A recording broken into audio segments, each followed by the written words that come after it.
The change usually starts small enough that most people do not think of it as inflation. It feels more personal than that. A grocery trip that somehow costs $30 more than expected. A streaming subscription quietly increasing again. A restaurant meal that now creates hesitation where there used to be none.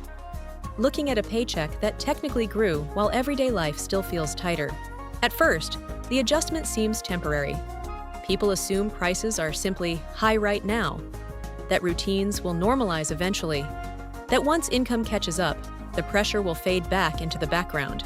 But over time, something else begins changing alongside prices. Behavior changes, not dramatically, incrementally. People begin checking account balances more often before ordinary purchases. Conversations around money become shorter and more cautious. Small luxuries start requiring mental negotiation. Financial decisions that once felt automatic begin carrying low-level emotional weight. And eventually, inflation stops feeling like an economic condition. It starts feeling like an atmosphere. Most people think inflation mainly changes what things cost, but its deeper effect is often psychological. Because modern financial life is built heavily around predictability, monthly budgets, fixed routines, automatic payments, stable expectations about what normal life should require financially. Inflation quietly disrupts those expectations first, not enough to create immediate panic, just enough to create constant recalculation. The person commuting to work notices fuel costs rising slightly every few months. The parent buying groceries starts switching brands without consciously deciding to. The couple renewing a lease realizes the increase is technically manageable, but emotionally heavier than last year. Nothing appears catastrophic individually. That is partly why the pressure spreads so effectively. Most people adapt before they fully process what they are adapting to. A coffee purchased less often, vacations delayed slightly, subscriptions left active longer because canceling and restarting later feels inconvenient. More time spent comparing prices online late at night. Quiet relief when a paycheck clears, even though income itself has not disappeared. The behavior shifts first. The explanation usually arrives later. This is where inflation becomes harder to understand clearly, because the visible problem appears to be prices. But the deeper change often happens inside decision-making itself. People begin prioritizing short-term certainty over long-term flexibility. Spending patterns tighten around immediate necessity. Emotional energy starts moving toward preservation instead of expansion. And this affects far more than purchasing behavior. It slowly changes how people relate to time. A person who once saved comfortably may begin feeling pressure to use money faster because holding cash no longer feels emotionally secure. Someone else works longer hours because maintaining the same standard of living suddenly requires more output than before. Another person delays changing careers because uncertainty feels riskier when everyday expenses already feel unstable. The inflation is visible, but the adaptation pressure becomes embedded inside ordinary life. This is why periods of persistent inflation often create a strange emotional contradiction. People remain employed, routines continue functioning, restaurants stay full, flights still depart, office buildings remain active. From the outside, society still appears operational. Yet beneath the surface, behavior becomes increasingly defensive. People begin protecting themselves financially in subtle ways.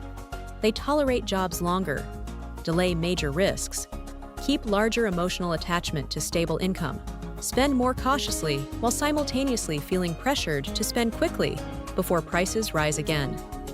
And these contradictions slowly reinforce each other. The more unpredictable prices feel, the more psychologically valuable predictability becomes, which increases dependence on routines that already feel exhausting. A stable salary begins carrying emotional importance beyond the number itself. The monthly paycheck becomes reassurance that the surrounding financial environment can still be managed temporarily, not comfortably, just continuously. This is part of why inflation changes behavior, even among people whose income technically rises alongside it.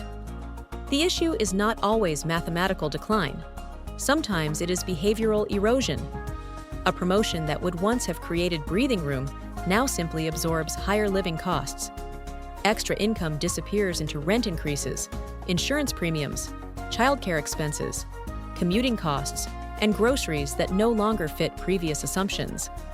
The person still progresses professionally, but emotionally, life begins feeling harder to stabilize. And because the changes arrive gradually, most individuals interpret the tension privately.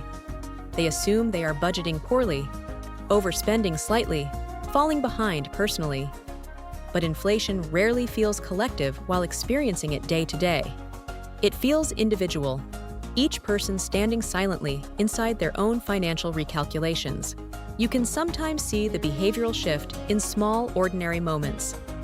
Someone standing in a grocery aisle comparing products they used to buy automatically. A professional accepting overtime they no longer want because fixed expenses now feel less forgiving.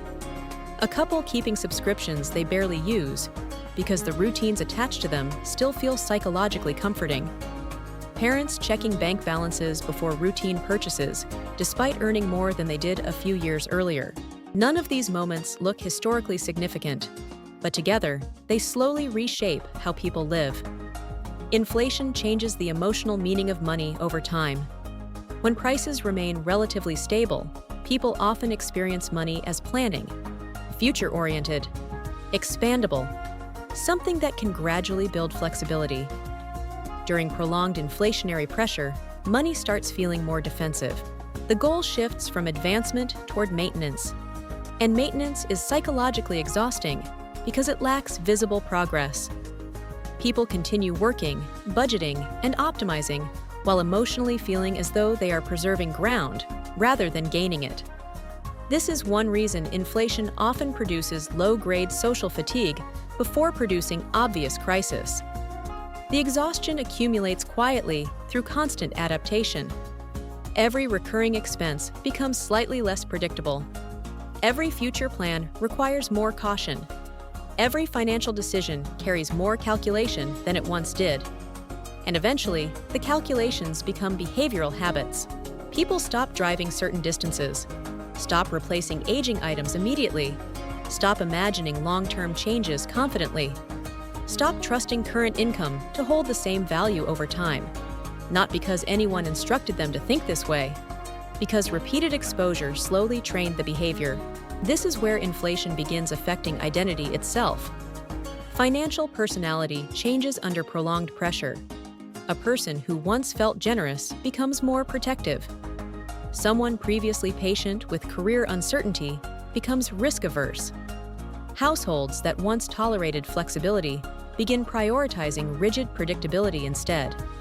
The adaptation appears rational in isolation, but across millions of people simultaneously, it changes the emotional atmosphere of economic life. Caution increases, tolerance for uncertainty shrinks, time horizons shorten. And because inflation works gradually, many people do not recognize how much their behavior has already adjusted until they encounter an old version of themselves unexpectedly. Sometimes through old spending habits that now feel reckless.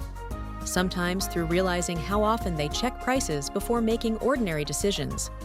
Sometimes through the strange realization that even moments of financial relief no longer create the emotional security they once expected.